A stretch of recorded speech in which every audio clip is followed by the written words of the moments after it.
Belajar kompak sama orang. Jangan dikit-dikit mau berantem melulu. Cari common ground. Ya, cari tempat kesamaan. Supaya nanti semakin tipis perasaan perbedaan. Perbedaan pasti ada. Manusia itu nggak sama. Ya kan?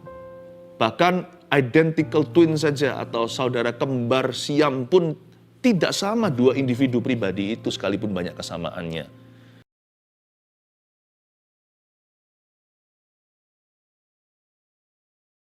Kami secara manusiawi. Tapi biarkan nama Tuhan dipermuliakan, kami kau sembunyikan, kebenaran kau munculkan. Izinkan kami untuk diajari oleh Roh Kudus bukan hanya di perkara-perkara yang gampang dibicarakan, tapi yang topik-topik yang susah untuk didiskusikan. Pendidikan seks contohnya. Dan semua hal-hal lain yang bagi banyak orang tabu, kau terangi dalam hadirat-Mu. Agar kami tidak melenceng di situ. Sampaikan sabda-Mu Roh Kudus di dalam nama Tuhan Yesus. Haleluya. Amin. Puji Tuhan. Shalom sekali lagi untuk seluruh keluarga Saat Teduh. Ambil catatan dan Alkitab. Kita akan belajar sesuatu yang bagi banyak orang adalah tabu. Tapi di area ini harus jelas kebenaran dinyatakan. Tidak boleh ada area abu-abu. Judulnya begini. Kasih, seks, dan uang. Kasih, seks, dan uang. Tidak ada yang tabu untuk dibicarakan dalam firman. Terimalah pengajaran yang akan memerdekakan Anda hari ini. Buka bersama dengan saya di Ibrani pasal 13 ayat 1-6. Saya bacakan. Ayat 1, peliharalah kasih persaudaraan. Jangan kamu lupa memberi tumpangan kepada orang. Sebab dengan berbuat demikian beberapa orang dengan tidak diketahuinya telah menjamu malaikat-malaikat. Ingatlah akan orang-orang hukuman, karena kamu sendiri juga adalah orang-orang hukuman. Dan ingatlah akan orang-orang yang diperlakukan sewenang-wenang, karena kamu sendiri juga masih hidup di dunia ini. Hendaklah kamu semua penuh hormat terhadap perkawinan dan janganlah kamu mencemarkan tempat tidur. Sebab orang-orang sundal dan pezina akan dihakimi Allah. Janganlah kamu menjadi hamba uang dan cukupkanlah dirimu dengan apa yang ada padamu. Karena Allah telah berfirman, aku sekali-kali tidak akan membiarkan engkau, dan aku sekali-kali tidak akan meninggalkan engkau. Sebab itu dengan yakin kita dapat berkata, Tuhan adalah penolongku, aku tidak akan takut. Apakah yang dapat dilakukan manusia terhadap aku? Judulnya, kasih, seks, dan uang itu zaman dulu seringkali pengkhotbah memperingatkan kita, hati-hati dengan 3 ta, yaitu harta, tahta, wanita. Nggak fair juga sih, karena hari-hari ini yang selingkuh bukan hanya laki-laki, perempuan juga jadi pria. Ya. Tapi sebenarnya yang kita perlu ubahkan itu bukanlah yang perlu kita waspadai itu adalah gaya hidup kita. Makanya saya tidak mau pakai 3 tah itu. Saya pakai kasih dulu. Karena ini adalah nasihat dan doa di Ibrani 13 ini mengajari kita untuk mengelola hidup ini dengan benar. Pertama-tama hiduplah dalam kasih, seks dan uang akan nanti menemukan tempat yang tepat di dalam hidup ini. Karena kasih tidak akan merugikan orang lain. Kasih tidak egois, kasih tidak mencari self-interest atau mementingkan diri sendiri.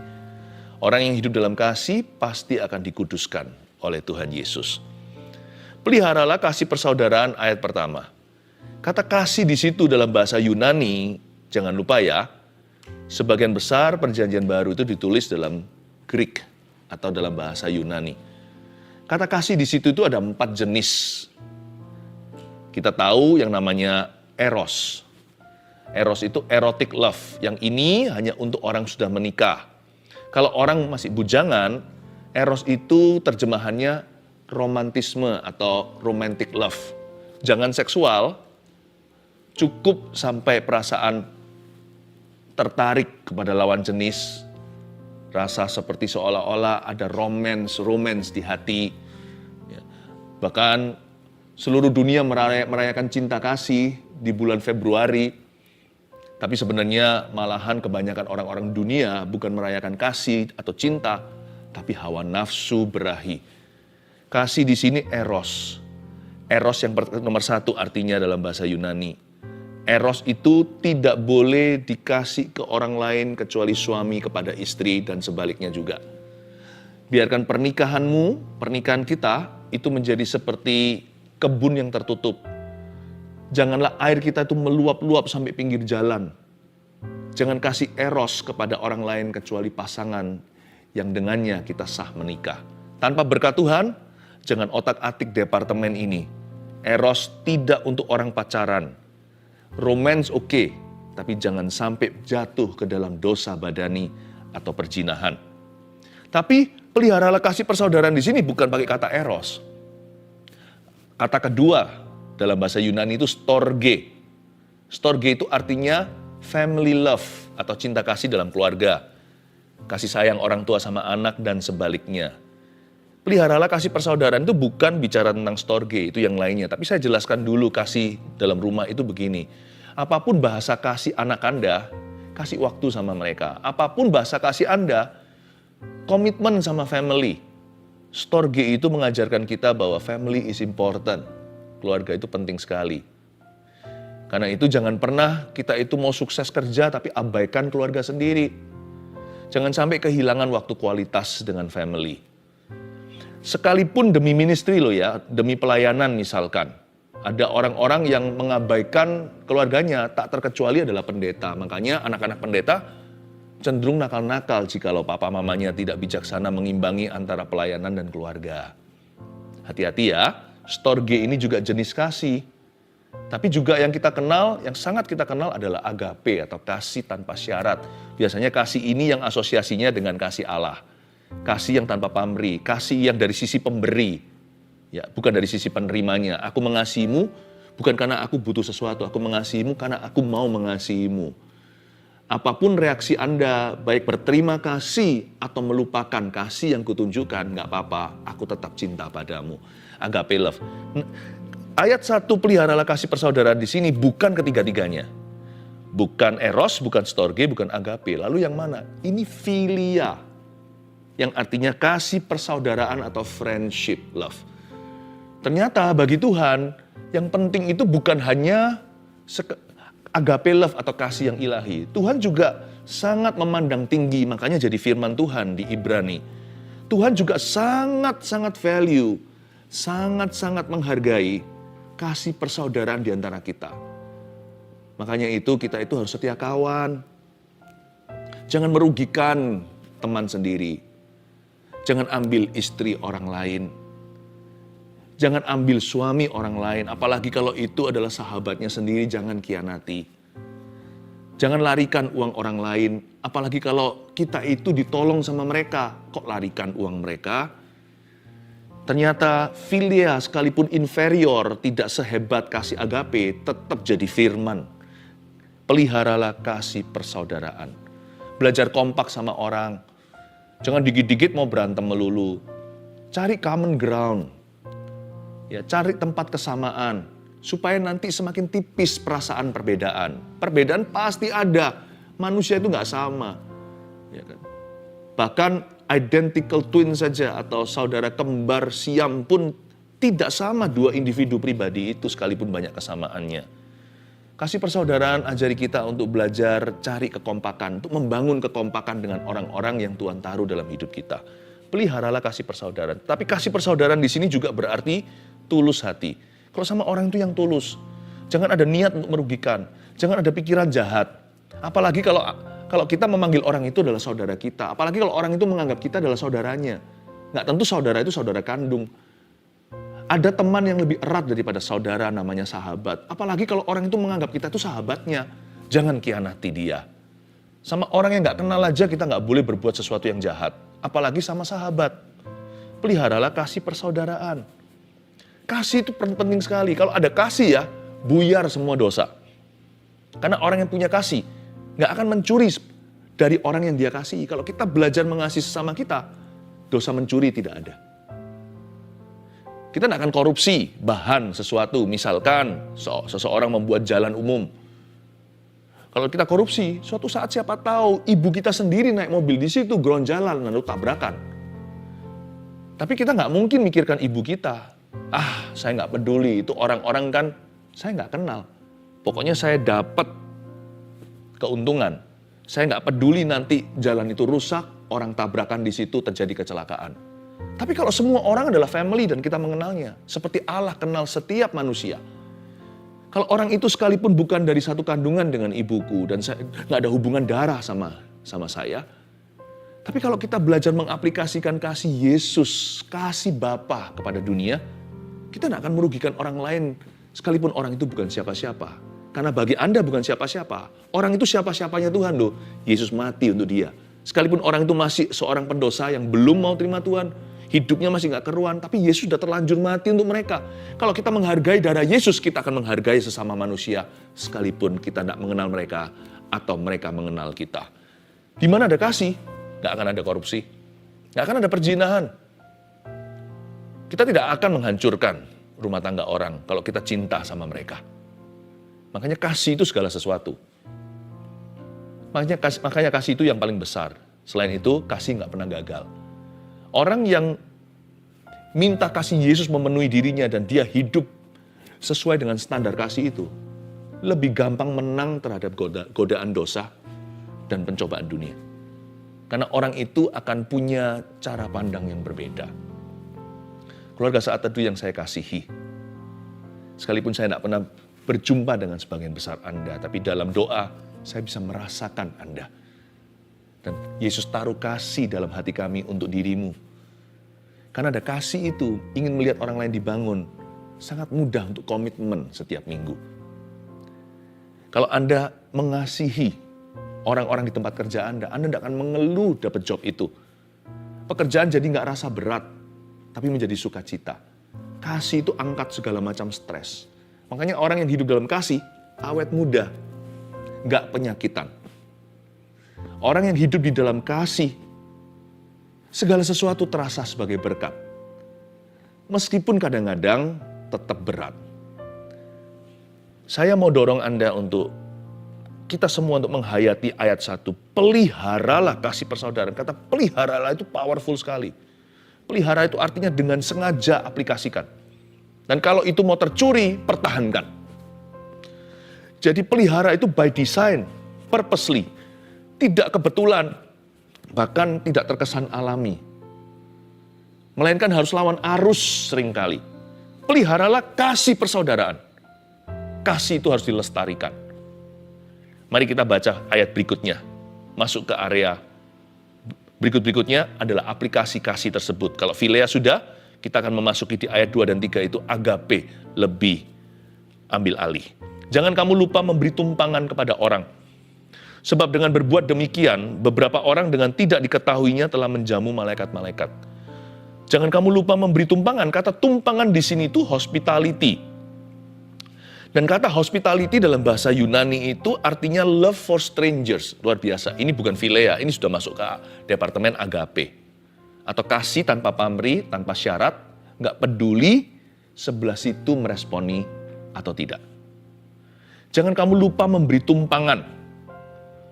Belajar untuk mencintai orang-orang yang Anda tidak kenal bahkan. Dan ini paling tepat diaplikasikan di dalam gereja. Bukankah gereja adalah tempat umum yang memang pasti akan saling mengenal pada akhirnya. Tetapi kan tidak berhubungan darah. Tapi orang-orang yang diselamatkan oleh darah dan daging Yesus Kristus. Bukan darah daging family. Ya, tetapi mereka ada bersama-sama dalam kelompok gereja. Makanya gereja itu perlu, nggak bisa kita itu sendiri-sendiri sekalipun zaman online begini, cepat lambat. Kita butuh berinteraksi dengan orang-orang yang nyata. Karena di dalam gereja kita ditempa, kita dibentuk oleh Tuhan untuk bisa mencintai, mengasihi, untuk mengamalkan kasih, sekalipun ada perbedaan. Jangan kamu lupa memberi tumpangan. Saya kalau melihat seorang pemimpin CG, kalau di gereja kami namanya CGL atau CG Leader, kok bisa ya mendoakan dan puasakan, bahkan mempersiapkan sharingnya, lalu nanti waktu pertemuan, padahal setiap CG misalnya 10 orang anggotanya itu bukan siapa-siapanya. Tapi diadopsi dengan segenap hati, seolah-olah memberi tumpangan rohani sama mereka. Saya itu kagum loh, di gereja lah kita itu belajar untuk agape love, selain Philea.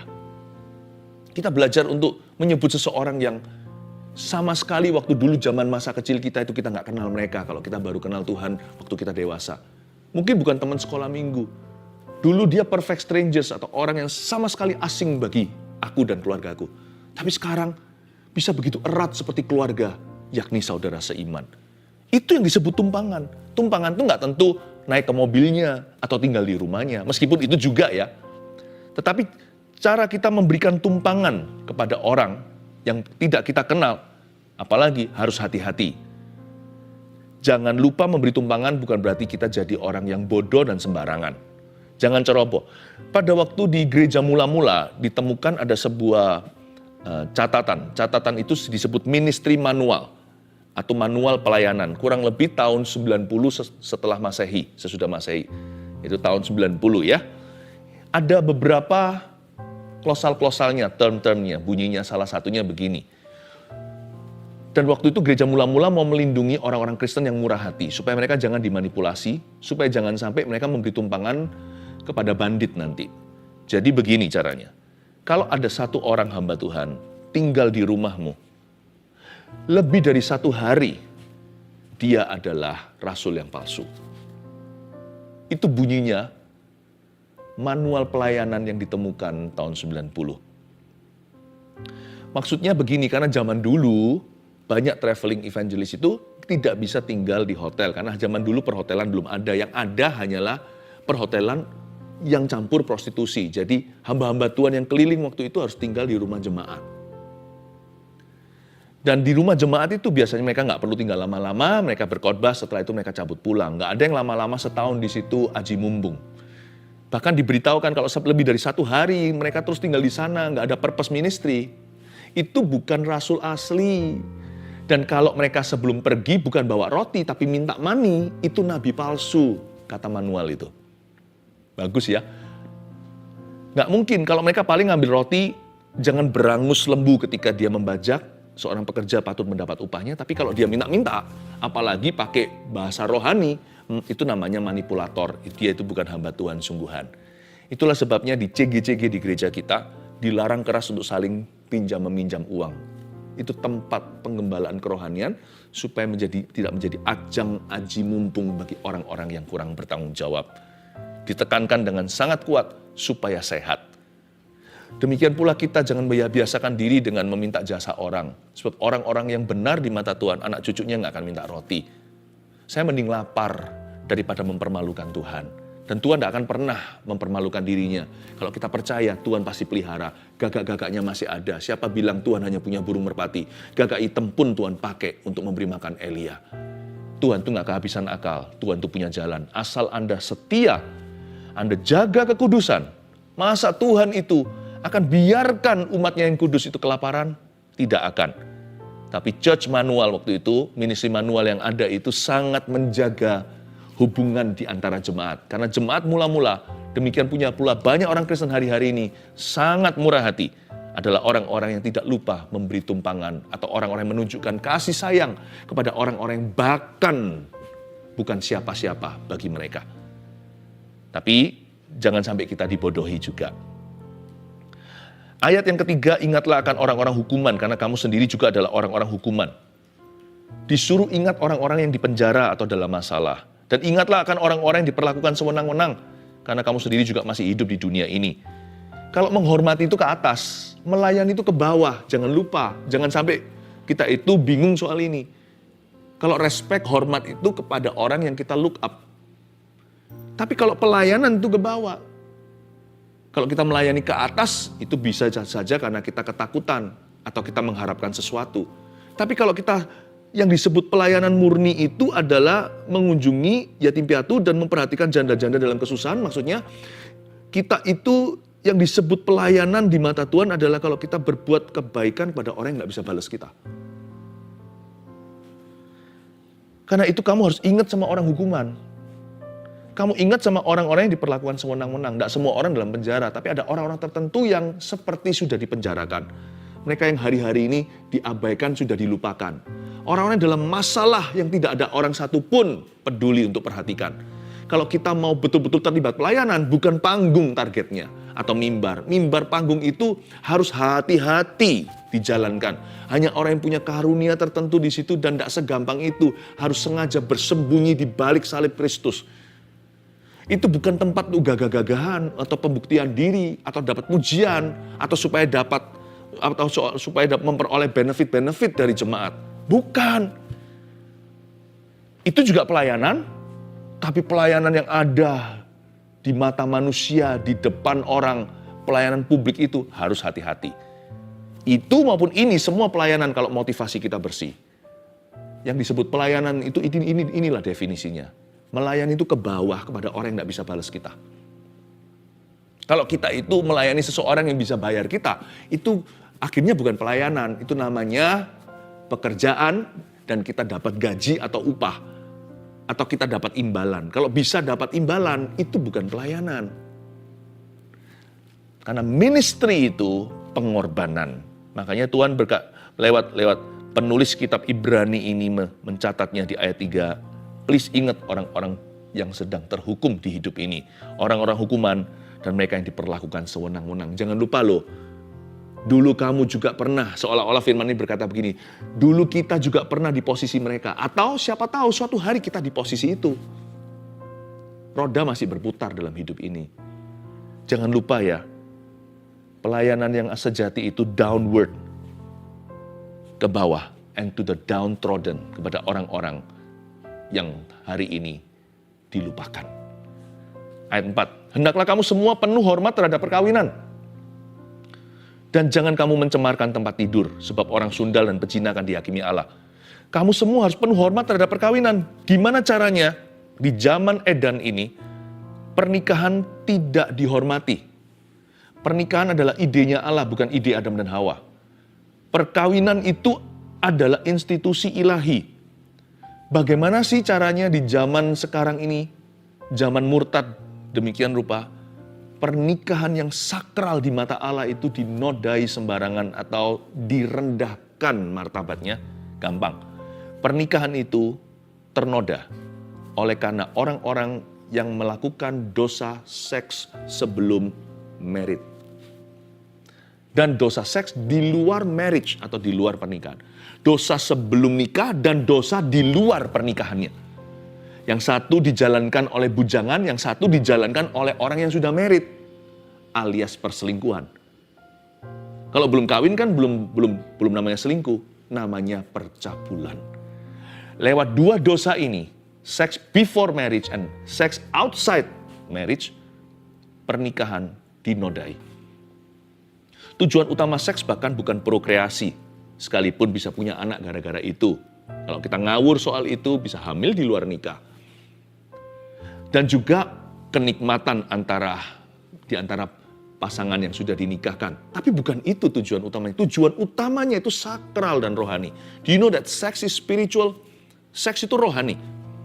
Karena seks itu adalah union, persatuan roh dan tubuh, dua insan manusia yang berbeda dalam berkat Allah untuk menghasilkan perkara-perkara yang benar dan mulia lewat hubungan mereka.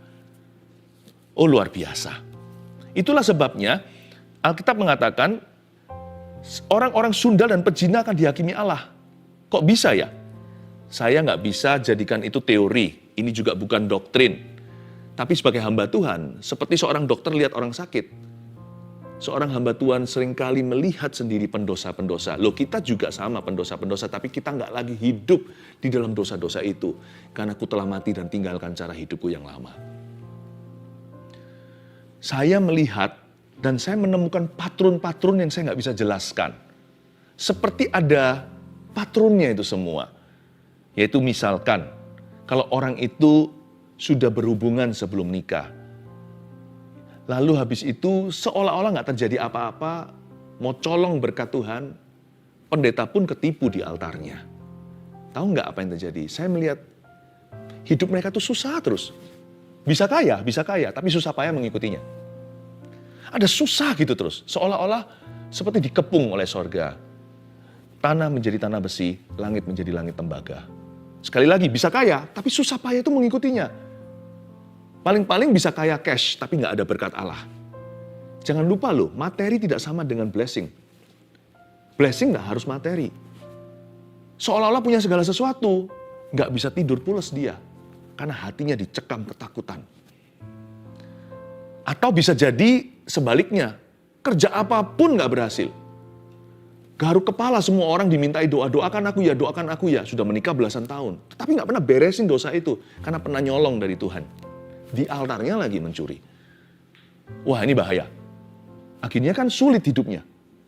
Ada dua tipe orang yang ngalami rintangan karena Tuhan sertai dan Tuhan tunjukkan kemuliaan. Tapi ada orang tertentu yang ngalami rintangan karena Tuhan nggak sertai. Nah, ini tipe yang itu susah terus jalannya.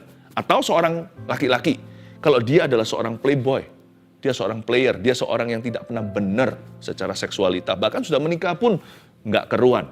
Saya biasanya melihat ada patron. Ya, nggak otomatis ini terjadi, anak juga bisa break free. Keturunannya juga bisa patahkan kutuk itu, tetapi tentunya terjadi peperangan rohani. Karena bukan Tuhan yang kutuki keturunannya, tapi setan yang mengklaim benih-benihnya. Biasanya seorang ayah laki-laki yang suka main. Kalau dia punya anak perempuan itu kasihan, anak perempuannya itu biasanya tidak akan memperoleh keberuntungan di dalam hubungan. Dan bisa jadi, kalau anak-anaknya termasuk anak perempuannya nggak sungguh-sungguh sama Tuhan, tidak break free dan patah dari kutuk itu, setan akan terus mengejar alias familiar spirit. Biasanya kejadiannya adalah, sebagaimana sang ayah mempermainkan, anak itu juga bisa dipermainkan nanti oleh pria-pria tidak bertanggung jawab dan bisa dikecewakan hatinya. Seperti seolah-olah tabur tua itu ada. Tapi saya nggak ngomong begini berarti Tuhan itu nggak fair. Loh, orang tua yang dosa kok anak-anaknya yang dihukum? Enggak sih. Tapi mau nggak mau, kita itu ada efeknya ke orang lain. Pasti ada. Seorang hamba Tuhan jatuh aja efeknya ada sekalipun nggak boleh lihat orang. Sekalipun orang Kristen diajarin untuk lihat Tuhan, tapi pasti ada efeknya. Apalagi kalau papa yang nggak beres. Apalagi kalau ayah. Loh, mama juga sama. Seorang istri atau ibu rumah tangga, seorang wanita. Tidak ada perbedaannya, dosa adalah dosa. Tetapi gimana pun juga, peran laki-laki sebagai imam itu menjadikan dosanya itu double porsi. Efek sampingnya. Saya melihat patron-patron itu, benar-benar kalau yang cowok lagi, misal, apalagi, yang cewek juga sama, yang laki-laki, itu biasanya nanti anak-anaknya itu loh, kasihan, seperti ada sebuah patron yang terulang. Dia gitu sama orang, akhirnya keturunannya digituin orang. Hati-hati ya keluarga Saat Teduh, I want to see you blessed. Tapi Pastor Philip, aku udah terlanjur, aku udah pernah bersalah gini dan gitu. Makanya ada namanya pertobatan. Jangan terus lari dari Tuhan. Akui, bereskan, tanggung konsekuensi apapun yang perlu terjadi, tapi jalani itu dalam takut akan Tuhan sesuai firman. Nanti lihat ya, sekalipun bergulir berapa waktu, seperti susah begitu, nanti akan ada titik baliknya. Tapi kalau kita lari akan tambah terpuruk alias semakin parah. Dan kutuk itu pasti akan mengejarmu dan sampai ke depan pintu. Jangan pernah kita main-main dan menyembunyikan dosa, termasuk dosa masa lalu. Waktu tidak menyembuhkan dosa soalnya. Waktu memperparahnya. Keluarga Saat Teduh yang saya cintai, saya doa supaya Anda yang berkata, aku ini pernah terlanjur begitu dan begini, jangan tertuduh ya. Apa yang saya sampaikan ini tidak membuat Anda justru terpental. Malah sebaliknya, seharusnya membuat Anda kembali atau balik sama Tuhan atau di jalan-jalan Tuhan. Tujuan saya bilang begini, kalau ada templakan, itu bukan tuduhan. Tuduhan itu membuat kita lari seperti Yudas Iskariot, malah gantung diri. Tapi templakan Roh Kudus itu membuat Petrus kembali dan menjadi hamba Tuhan, gembalakan domba-dombaku, kata Yesus. Tujuan saya ngomong begini bukan untuk menuduhmu, tapi tujuannya adalah untuk menerangi. Dan kalau ada kegelapan dan abu-abu itu cepat dicat putih oleh darah Yesus yang warna merah. Bahkan dosamu merah seperti kirmisi pun menjadi putih seperti salju. Akui, tinggalkan. Minta dilayani kalau perlu oleh orang-orang yang berwenang, bertanggung jawab, dan kompeten di situ. Minta. Kan Anda punya saudara seiman, Anda juga punya pemimpin-pemimpin rohani, minta didoakan. Gak akan perlu ada gimana-gimana kalau sudah terjadinya yang lalu. Cukup mengaku, saling mendoakan, Tuhan akan sembuhkan. Tapi jangan sembunyikan, bawa dalam terang, jangan bawa lari dari hadirat Tuhan. Saya percaya Tuhan bisa memulihkan. Dan kalau Tuhan pulihkan, bekas lukanya pun hilang. Saya kok yakin ya Tuhan itu gak akan separuh-separuh setengah-tengah. Aku hanya mau mengampunimu, tapi gak akan melupakannya. Tuhan gak gitu. Kalau Tuhan ampuni, Tuhan lupakan. Tapi jangan kita menipu Tuhan. Kita harus punya kebenaran dalam batin. Hati yang hancur, jiwa yang remuk, tidak kau pandang hina ya Tuhan. Kalau ada niat baik dari kita, good will atau good intention, Tuhan akan melihat itu. Seperti Sakeus, Tuhan berkata, hari ini keselamatan tiba atas atap rumah ini. Don't worry, our God is the best forgiver. Allah kita adalah pengampun yang maha dahsyat. Saya dorong juga kepada yang bujangan untuk terbuka sama papa mamanya. Saya dorong kepada papa mama, orang tua yang takut akan Tuhan, keluarga saat teduh, untuk buka jalan komunikasi dengan putra-putrinya, apalagi kalau mereka masih muda, karena orang muda itu butuh pendampingan. Yang muda-mudi, yang bujangan, kalau yang wanita pada saat masa-masa menstruasi sebelum dan sesudah, waspada, banyak dekat sama Tuhan, banyak merapat. Kalau yang laki-laki, kalau sudah masuk usianya, sudah mulai beranjak masuk ke dalam keremajaan, ada yang namanya mimpi basah. Kalau itu terjadi, datanglah ke papa mamamu. Datang kepada orang tua Anda yang takut akan Tuhan, minta didoakan. Supaya pencobaan gak menjadi-jadi. Jangan malu, karena itu biologi. Karena itu jangan jatuh ke pornografi. Jatuh ke tangan orang tua aja. Makanya berbahagialah orang tua yang memupuk hubungan demikian. Sekarang belum telat sih, masih bisa, belum terlambat. Karena tidak ada dalam culture kita, di kebudayaan kita itu tabu bicara tentang seks sama anak. Anak juga malu. Tapi kalau kita nggak dampingi mereka, siapa yang ajarin nanti kalau bukan dunia dan internet? Anda mesti ambil inisiatif untuk rangkul anak-anak Anda. Ingat loh ya, apalagi kalau di rumah Anda ada anak remaja, mereka butuh pendampingan. Jangankan remaja, sudah beranjak dewasa saja masih butuh banyak bimbingan. Karena itu, jalankan imamatmu, belum telat. Sekalipun selama ini aku belum benar-benar serius soal ini, lah mulai serius dong hari ini. Tapi aku sendiri belum kudus ya, mulai kudus dong hari ini. Minta Tuhan pulihkan hubungan. Buka jalan seperti itu. Saya dorong anak-anak muda untuk terbuka sama orang tuanya. Orang tua, buka jalan untuk mereka. Ya, terakhir. Yang 5, janganlah kamu menjadi hamba uang dan cukupkanlah dirimu dengan apa yang ada padamu. Ini roh materialisme yang harus kita waspadai. Karena Allah telah berfirman, aku sekali-kali tidak akan membiarkan engkau, dan aku sekali-kali tidak akan meninggalkan engkau. Selalu memilih rasa cukup, jangan serakah. Jangan kamu menjadi hamba uang dan cukupkan dirimu. Aku sekali-kali nggak akan membiarkan engkau, aku sekali-kali nggak akan meninggalkan engkau. Kok banyak ya sekali-kalinya, kok banyak ya kata tidaknya. Kalau dalam bahasa Inggrisnya, ahli teologia semua menjemput ini sebagai the 5 negatives. Seperti Tuhan pakai bahasa negatif. Aku sekali-kali tidak membiarkan, itu kan negatif. Aku sekali-kali tidak meninggalkan. Kalau Tuhan sudah pakai negatif, 5 negatif gitu untuk menegakkan sesuatu yang positif, berarti Tuhan sudah super serius sekali. Tuhan seperti hampir-hampir seolah-olah hampir-hampir tidak sabar untuk kita itu tahu dengan segenap hati. Kalau Tuhan tidak main-main soal ini, asal engkau tulus sama aku dan hayati hidup kudus sekalipun masih jatuh bangun, tapi terus kejar kebenaran, aku tidak akan meninggalkanmu. Tuhan adalah penolongku, aku tidak takut apa yang dapat dilakukan manusia terhadap aku. Seolah-olah Tuhan ingin memberitahu kepada kita, I'm very serious. Aku akan pelihara kamu. Soal uang, belajar rasa cukup. Percayalah, ada penyertaan Tuhan dan pemeliharaannya. 1, 2, 3, dengan ini saya selesai. Saya rangkumkan ya, ini adalah rangkumannya. 1, praktekkan kasih dengan benar. Ingat tadi, hospitality. Ingat tadi, manualnya ministry, gereja mula-mula. Dengan balance atau dengan seimbang. Praktekkan kasih tapi. Praktekkan kasih dengan benar. Jangan karena kita takut disalahi orang, kita tidak mau mengasihi. Kasih itu ada resiko, ambil resiko itu. Dengan bijaksana, sekalipun tetap ada resiko, tetaplah mengasihi. Pilihlah kasih. 2, hormati ranjang pernikahan. Baik yang sudah menikah maupun bujangan. 3, kalau soal uang, begini aja sih tugas kita. Sisanya keseriusan Allah dalam memelihara. Syukuri dan kelola saja apa yang ada. Percayalah, growth, pertumbuhan dan berkat itu datangnya dari Tuhan. Amin. Kita mengangkat tangan kita. Terimalah berkat dari Allah Bapa yang menguduskan. Terimalah setiap pengorbanan dan kuasa darah Yesus. Pengurapan dari Roh Kudus menyertai kehidupan kita. agar hidup berkemenangan di dalam setiap area non abu-abu lagi. Di situ suci, suci, sucilah Tuhanku.